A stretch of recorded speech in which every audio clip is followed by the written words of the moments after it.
అవకాశం లేదు. తర్వాత శ్లోకం కూడా ఇంకా విశేషంగా ఇచ్చారు శంకరాచార్య వారు.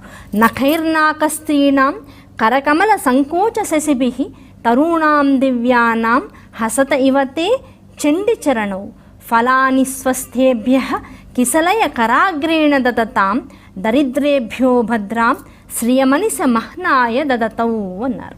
ఈ శ్లోకాన్ని జాగ్రత్తగా పరిశీలిస్తే ఏమవుతుంది, తన చిగురుటాకుల వంటి హస్తాలతో అమ్మవారు ఏం చేస్తూ ఉంటారు, వ్యాహ్యానికి వెళ్ళినప్పుడు అక్కడ ఉండేటువంటి వృక్షాలని, స్వర్గంలో ఉండేటువంటి సకల సుఖాలు, అక్కడ ఉండేటువంటి రకరకాల విషయాలని, ఇవన్నిటినీ కూడా కేవలం తన చేతి స్పర్శ చేత స్వర్గంలో ఉండేటువంటి ప్రకృతికి అంతా కూడా అక్కడ ఉండేటువంటి వృక్షాలని చేత్తో పట్టుకుందిట. ఎలా చక్క చిగురుటాకుల్లాగా ఉండేటువంటి తన హస్తాలతో కల్పవృక్షాన్ని ముట్టుకుందిట.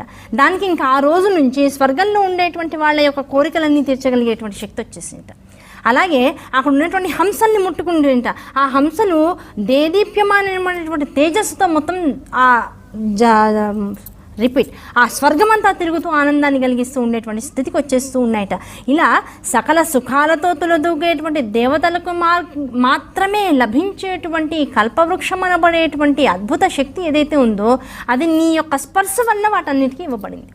కానీ అమ్మ ఇంకొక రహస్యం ఉంది తెలుసా, నీ స్పర్శ వలన ఒక చెట్టు కల్పవృక్షం అవ్వగలిగితే అసలు నీ చేతులు పట్టుకుంటే, ఆ చేతుల్ని స్మరణ చేస్తే, ఆ చేతుల్ని అభయ వరద ముద్రలతో నిత్యము కూడా మాకు దర్శింపబడేటువంటి నీ రూపాన్ని నిత్యము మేము స్మరిస్తే ఆ కల్పవృక్షము దేవతలకు మాత్రమే ఉపయోగపడుతూ ఉంటుంది. నీ చేతులు అనబడేటువంటి కల్పద్రుమములు మాకు జనులందరికీ కూడా ఉపయుక్తంగా ఉంటాయి.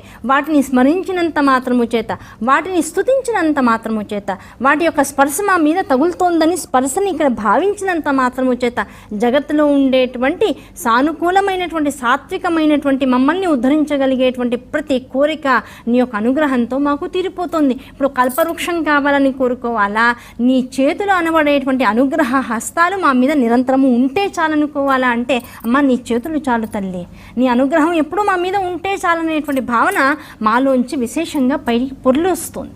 అటువంటి అనుగ్రహాన్ని కోరుకునేటువంటి వాళ్ళం కనుక తల్లి మమ్మల్ని వదిలి ఎక్కడికి వెళ్ళకు అని అమ్మవారిని శంకరాచార్య వారు కోరుకుంటూ ఉన్నారు. తర్వాత ఏం చెప్తున్నారు, అన్ని ఏ పాద పద్మాలు అయితే ఉన్నాయో చేతులైతే మమ్మల్ని ముట్టుకున్నాయి గనక వెంటనే అక్కడ కల్పవృక్షాలు అన్నాయిట ఒకసారి ఆట పాటిస్తూ.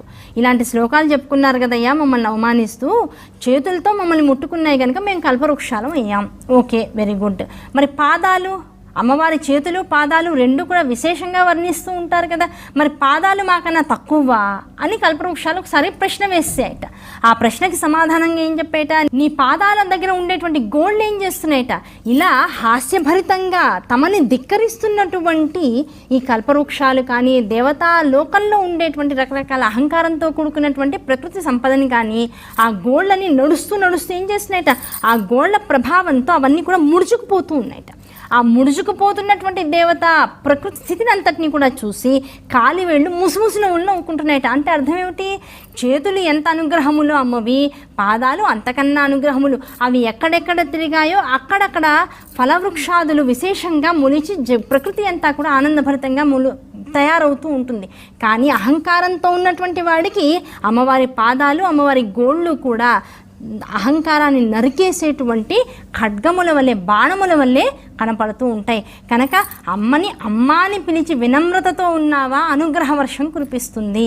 అహంకారంతో కూడుకున్నటువంటి స్వరంతో గొంతుని లేపావా అమ్మ మరి స్వరం రాకుండా అడ్డుకట్ట వేసేస్తుంది. ఈ ఒక్క విషయాన్ని కనుక గమనించినట్లయితే అమ్మవారి యొక్క అభయ వరద హస్తాలు ఏవైతే ఉన్నాయో, పాదములు ఏవైతే ఉన్నాయో, దాంతోపాటు అమ్మ యొక్క శరీర అవయవ సంపద ఏదైతే ఉందో ఇదంతా కూడా మూలమంత్రాత్మకమైనటువంటి జగత్తుకంతటికి కూడా మూలమైనటువంటి మంత్రస్వరూపములే, బీజాక్షరములే. అటువంటి వాటికి నమస్కరించడం తప్ప వాటి పట్ల ఎట్టి పరిస్థితుల్లోనూ తక్కువ స్థాయిలో దృష్టి మాత్రం నువ్వు వెయ్యకు, ఆ దృష్టిని సలపకు.